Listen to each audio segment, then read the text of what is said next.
สบายดีตอนเช้าพี่น้องตอนนี้พอกับอยู่วิวโฮเทลคาสิโนเนาะตอนนี้มาเอาคาเฟ่อยู่ตอนนี้หากระตือนนอนคนเต็ม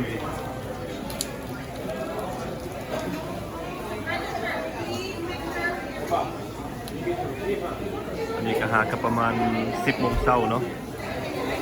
เมื่อกี้ลงเอลเวเตอร์มาก็สิได้ลงบนกระโดด20 นาทีเพราะคนไหลวันนี้กันเนี่ย Morning. Wait for some coffee, huh? Huh? Get some coffee. Yeah, get some coffee. Then where we go next? To the wedding or go play a little bit for a little bit. I don't know.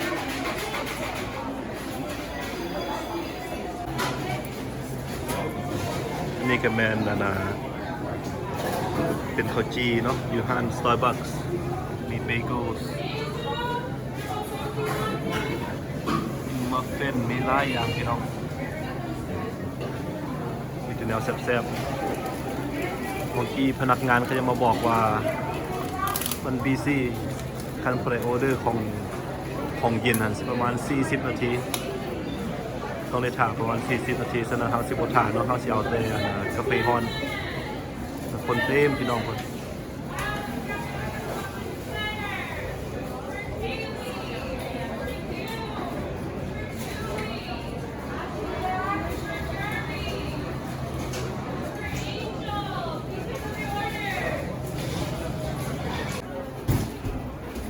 ตอนนี้พวกเราก็ได้กาแฟพอแล้วเนาะตอนนี้ออกมานอกนี่ก็มีKing's Kitchen เนาะเป็นร้านอาหารเฮ็ดใหม่ตะกี้บุเคยเห็นเลยตะกี้มีคัมโบมีเมนูผู้หนึ่ง$58 $88 all you can eat มีเมนูเนาะ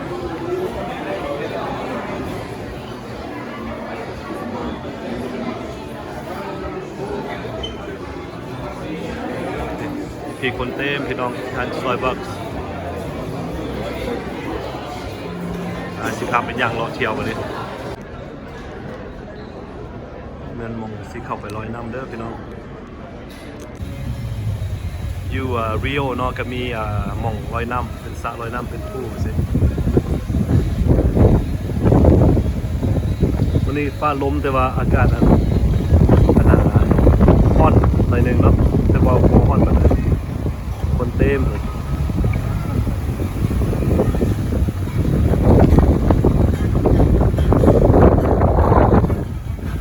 ผู้คนกระงามเด้อพี่น้องอยู่ทางพี่ก็มีบอยเนาะมองซื้อเหล้าซื้อเบียร์ดิมาทางข้างนี่ก็มีเป็นสวิมมิ่งพูลคนก็กำลังมาเดี๋ยวนี้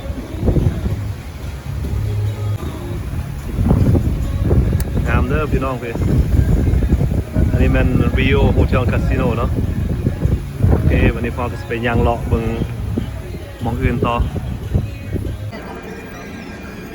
นี่กำลังบีบแมชชีนตัวนี้ เสียงโซกอยู่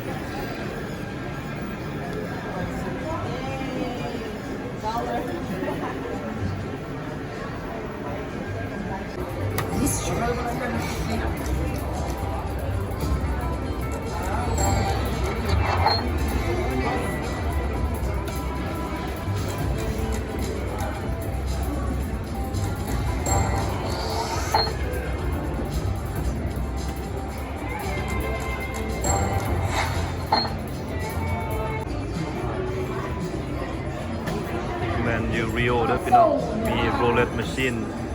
มีแมชชีนเต็มนี่เลยแมนทางเข้าริโอเนาะนี่เนาะ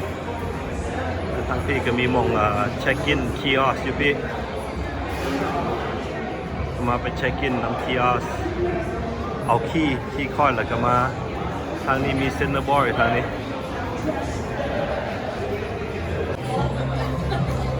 นี่แมนเซ็นเตอร์บอยเนาะมีเหล้าของซื้อเหล้าซื้ออย่างบอยเทนเดอร์จะมีมาชีนอยู่นี่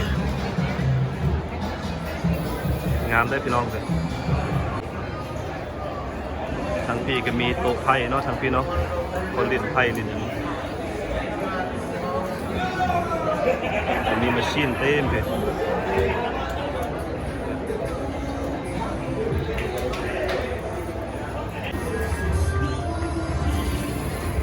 จะเป็นมาชีนยูริโอพี่น้อง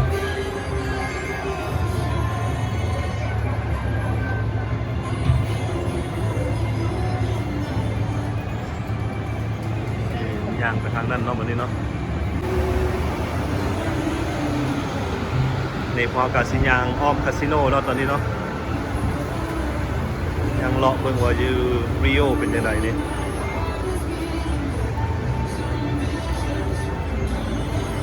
วันนี้ตอนเช้าคนกับบ่หลายปานใด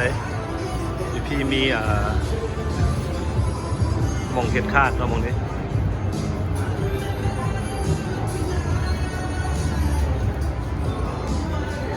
คนก็มีอยู่แต่บ่หลายปานใดตอนนี้พอก็กำลังสิย่างออกไปรถพุ่นแหละบัดนี้จะมีสปอร์ตบอยเนาะทางนี้มาชีน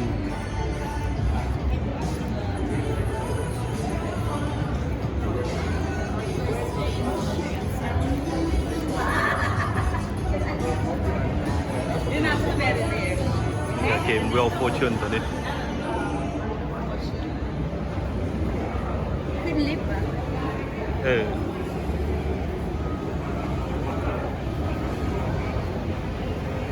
นี่ก็สพายางเลาะเบิ่งน้อยหนึงเนาะตอนนี้มีหม่องจะเบิ่งฟุตบอลเบิ่งซ็อกเกอร์อยู่แถวนี้นี่ก็มีบอยเห็นบ่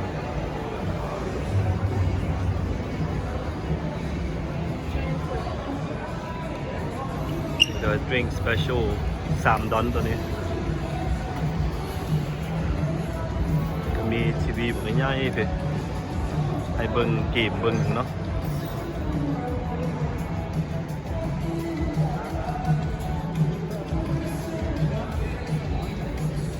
นี่ก็มี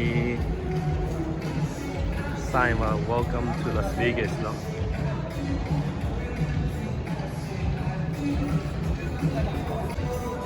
ซื้อน้ำซื้อเสื้อ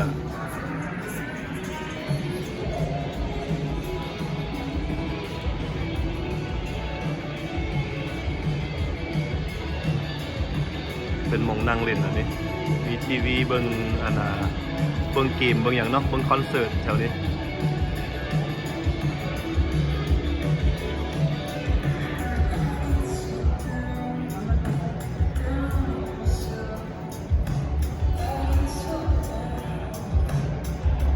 ห้องบอกง่ายๆคุณพี่น้องห้องเบิ่งเกม What are you doing here, ne? Chilling, relaxing, watching movie. Watching the big screen, huh? Yeah.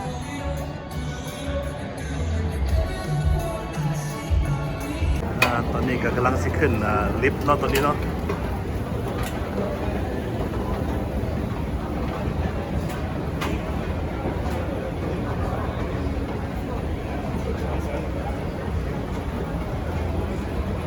ขึ้นมาเบิ่งอยู่สั้นเทิงว่ามีอย่างแน่นี่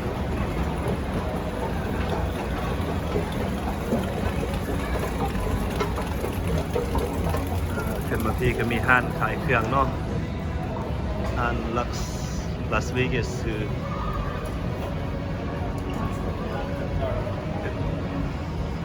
เป็นหม่องขายเครื่องอันนี้มีเครื่องจีนเครื่องอย่างเนาะ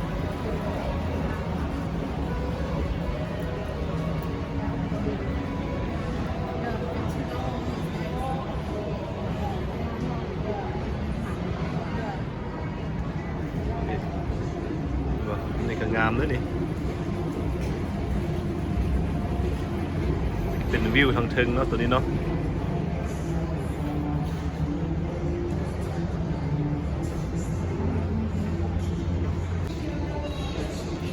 อันนี้เป็นมองไข่นะก็จะแต้มหูบเนาะนี่เนาะ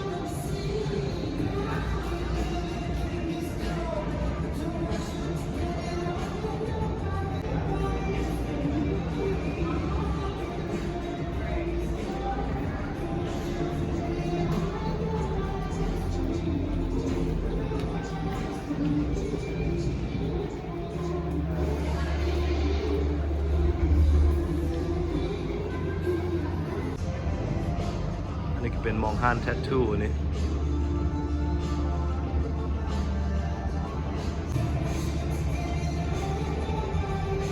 นี่มันวิวทางเทิงเนอะนี่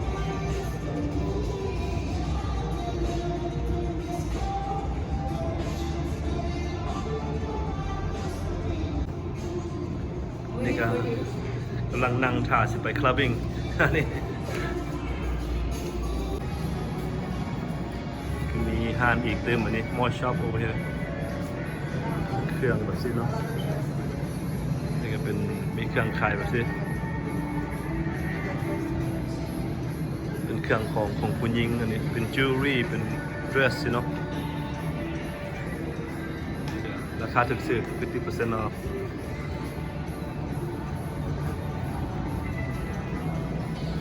มาทางพี่ก็มี Smash Burger แล้วทางนี้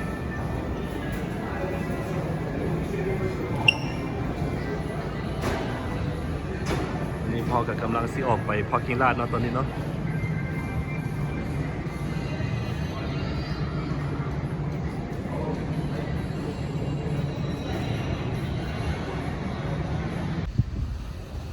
ตอนนี้พวกเราก็ออกมาพาร์กิ้งลาดแล้วเนาะอันนี้ก็แมนอยู่ลาสเวกัสมีแต่เบลดิ้งบอกง่ายๆเพื่อนๆทางเพื่อนก็มีซีเซอร์พาเลสนาจิโอคอสโมอยู่บนเอเรียส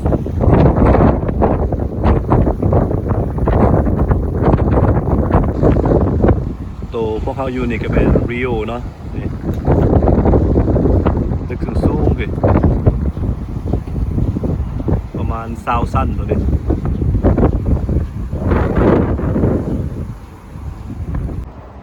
โอเคบัดซี่วันนี้ก็สิได้ออกไปนะงานพี่น้องกัน